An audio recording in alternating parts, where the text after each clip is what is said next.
ตามหา100มีไหมครับนั่นแน่โอเคนี่เด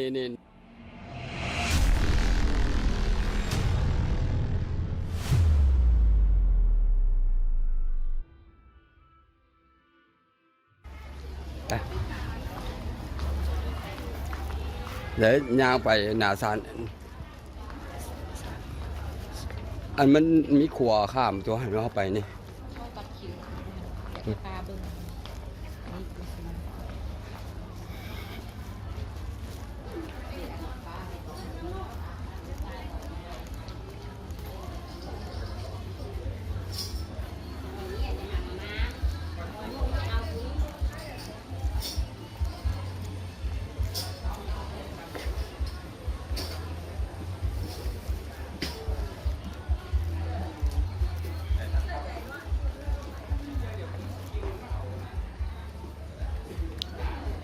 เอ้ยคราวก่อนเอามาเฮาคือบ่ได้เข้าคิวเฮาคือได้ย่างไปเลยโอ้คนเลยมืดตึบเลยเพราะว่าเขาจะเอาคนเข้าเธอ100-200 คนนะพี่ชุดนั้นออกมาแล้วชุดนี้เข้า โอ้โหให้แยกกันนะเอาเข้า ตะกี้เลยโอ้ย ถ้าทางนั้นบ่ออกมาเขาจะให้นั่งท่าอยู่นี่จนทางนั้นออกมาแล้วก็ซื้อตั๋วอีกวะโอ้ยมันต้องนับคน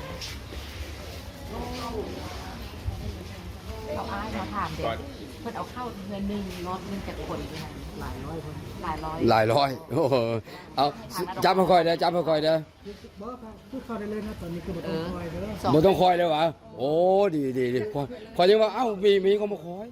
ตะกี้บ่ได้คอยย่างเข้ารถตะกี้ก็ได้เพิ่นจะรู้ว่าคนเข้ามามือ1จาก100เนา5ะคนพอแล้วจะบ่เอาก็ได้บ่ได้เกือบมือละมือโอ้ดีบ่ได้คอยเอาขอบใจเด้อมันมีน้ำเบอร์พันขอยังว่าเอามานั่งคอยเดนน้ำเบอร์ก็ซอกเอา118เอาไปซอก116 117 118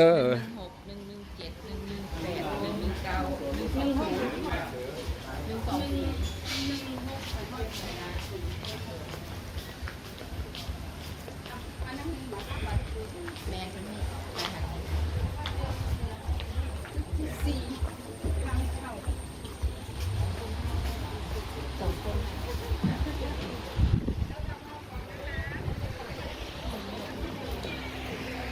เดี๋ยวมันขอสิอยู่ข้างหลังคอยให้มือกล้องอยู่ข้างหน้าคอยก็บ่ได้ฮู้พวกเจ้าแล้วปู่เดินช้า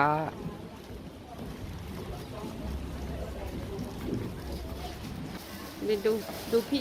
ดูกำลังถ่ายเอาไปล้อเรียกใช่ป่ะอ๋อไปนี่เหรอเข้าไปแล้วเขาจะคุณปู่จับนี่ถ่ายรูปให้มือกล้องถ่าย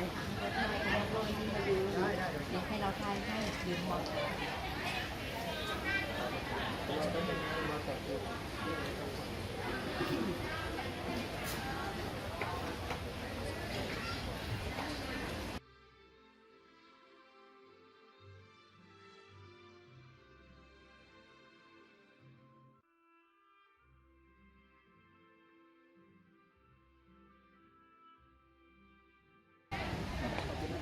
ปล่อยปลาทำบุญได้นะคะได้ฝากเป็นทำบุญปล่อยปลาจ้า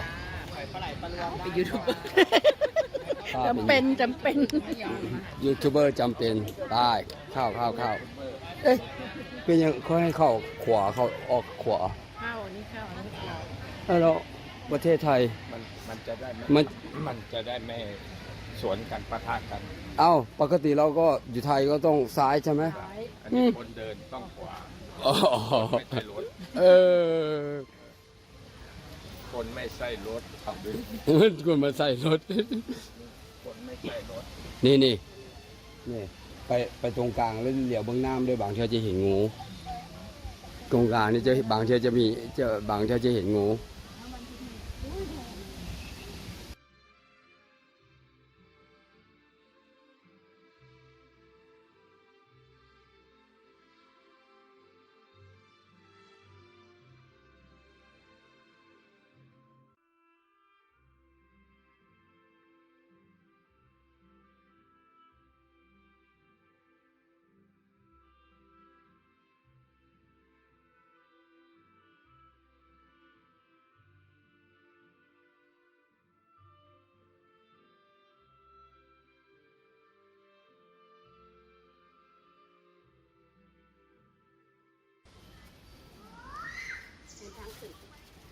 โอ้ยกลับมาจะมีโอกาสค่อยอยาก ขึ้นก็ขึ้นแบบนึง โอ้โห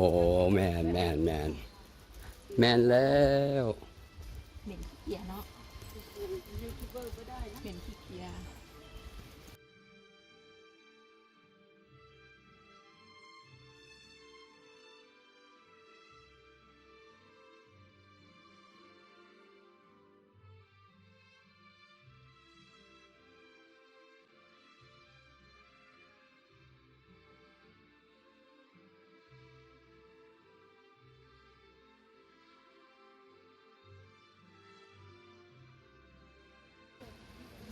แป๊บหนึ่งตั้งกล้องก่อนตั้งกล้องก่อน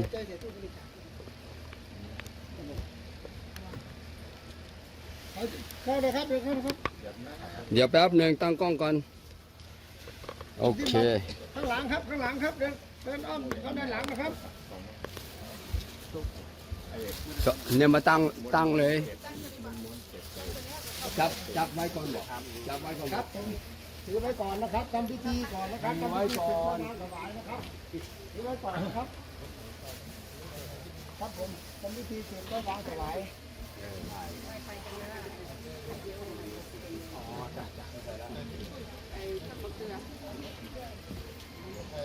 ขอพระเจ้าพานเชิญครับจะได้ทำพิธีพร้อมกันนะครับ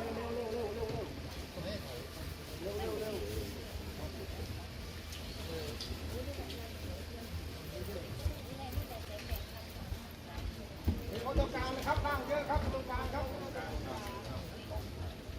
ครับ ครับยืนตามจุดนะครับยืนได้จุดได้ที่แล้วหันหน้าไปสีก็ถูกตัวเราแล้วหันหน้าไปสีก็หันตัวเราครับหันเสร็จแล้วท่านปัจจัยใส่ใบสีได้ปัจจัยใส่ใบสีท่านมีหมากภูมีพวงมาลัยมาปัจจัยก็แนบใส่นะครับเราจะได้ที่ถามขอโชคขอลาภขอบุญวัฒนาขอหน้าที่การงานขอเกียรติขอบุญเราจะได้ที่ถามขอครับก่อนเราจะขอให้ท่านปัจจัยใส่ใบสีท่านมีหมากภูมีพวงมาลัยมาปัจจัย เอาเลยครับเอาเลยครับทำเวลานะครับพิธียังไม่เริ่ม ครั นะ บ ครับ ท่านมีหมากภูมีพวงมาลัยมาเมื่อสิบเดียวเราที่ถามขอก็ได้นะครับเมื่อสิบเดียวเราที่ถาม อยู่ที่ลานบวงสรวงนะครับ ขอบุญนอก ครับผม ที่อาจารย์ได้นี่ลูกคล้องนะครับ ผมนอกนะครับที่ลานบวงสรวงนะครับ ขอครับเสร็จแล้วท่านตั้งจิตอธิษฐานบอกชื่อนามสกุลบ้านตำบลอำเภอจังหวัดนะครับอธิษฐานครับอธิษฐาน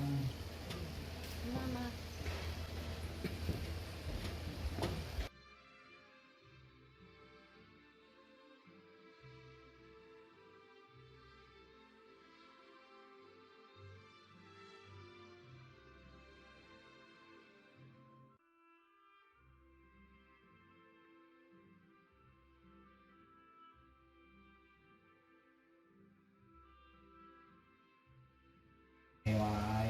ให้หายเคราะห์หายทุกข์หายโศกหายโรคหายภัยมีแต่ความเจริญรุ่งเรือง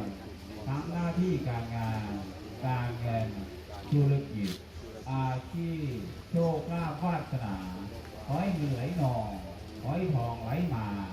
ให้โชคดีมีความสุขเจริญรุ่งเรืองตลอดไปทุกท่านทุกคนด้วยสาธุสาธุสาธุเอาพระวังพระถวายแล้วก็หมากภูบุหรี่พวงมาลัยใบสีนะพระวังพระถวายแล้วถ้าร่วมทำบุญปัจจัยใส่ใบสีนั้นมีหมากภูบุหรี่พวงมาลัยมาปัจจัยตรงนี้ใส่เลยครับก็ถ้าไม่มีหมากภูบุหรี่พวงมาลัยใบสีมาเมื่อสิบเนี้ยเราที่ถามขอท่านร่วมทำบุญปัจจัยใส่พูดก็ได้นะครับแล้วถ้าใครจะเอาใบสีกลับนะครับผมจะลาภาพรวมมาเด้อสาธุสาธุพ่อปู่ที่โตใหญ่ที่ปทุมมาลูกหลานขอนำใบสีจะเป็นสิริมงคลที่ลูกหลานที่บ้านจะได้มีที่ในใจที่ลูกหลานสาธุสาธุเสสังมังคลายาชามีสาธุสาธุเด้อยกใบสีกับปัจจัยใส่ตู้เอาใบสีกลับมาเด้อ มาชุบกัน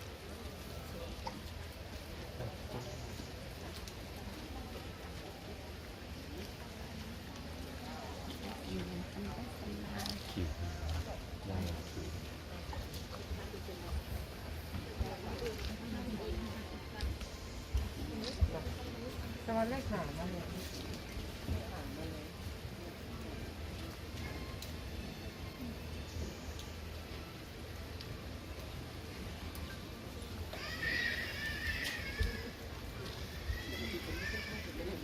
ช่วงนี้ฝนตก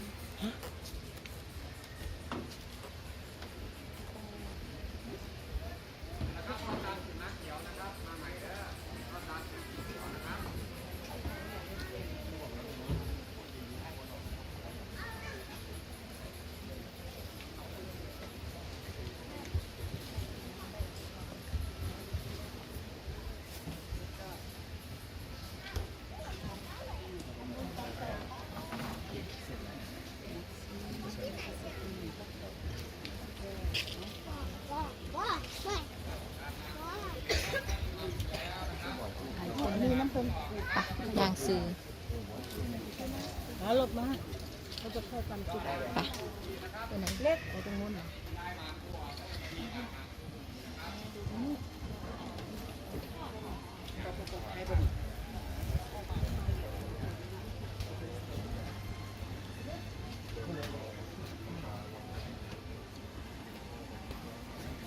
เอาใช้กระบอกไปวาง ก็จะไป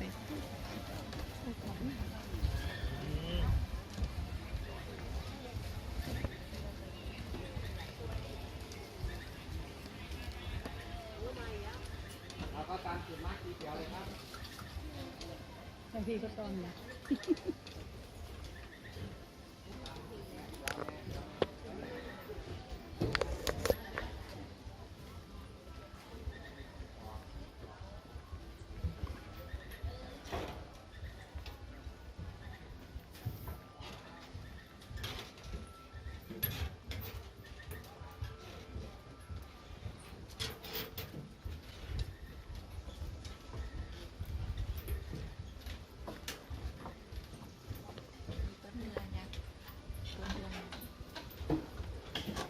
เมื่อกี้ไม่เปลี่ยนได้นะเพราะเอามาจุดอยู่นี่แหล้วนั่นแหละตะกี้เอามาจุดอยู่ที่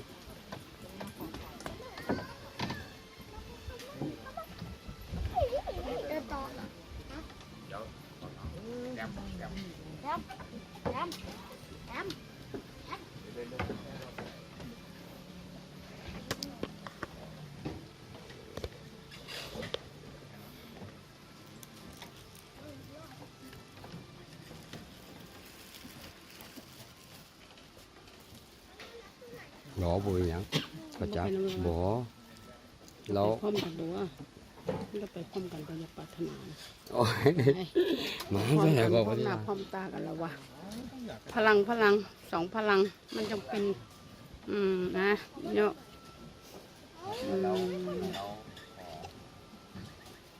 เจ้าก็ขอพรน้ำคือกันนั่นแหละมาขอพรขอให้มันเป็นความจริงเลยสาธุ ว่าจะติดตาม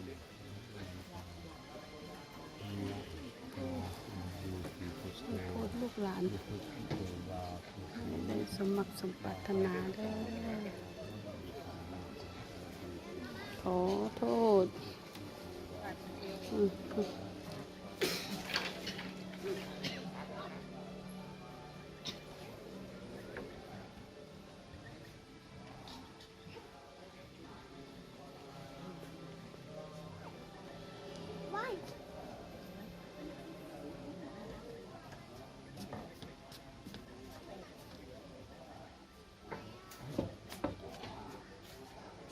อ้าวได้ละความจริงสาธุสมมักสมปรารถนา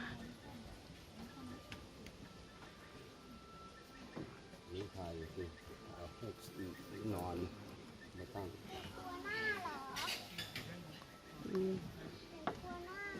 ไปมาลงแกงกุ้งฟ้ากัน สาธุ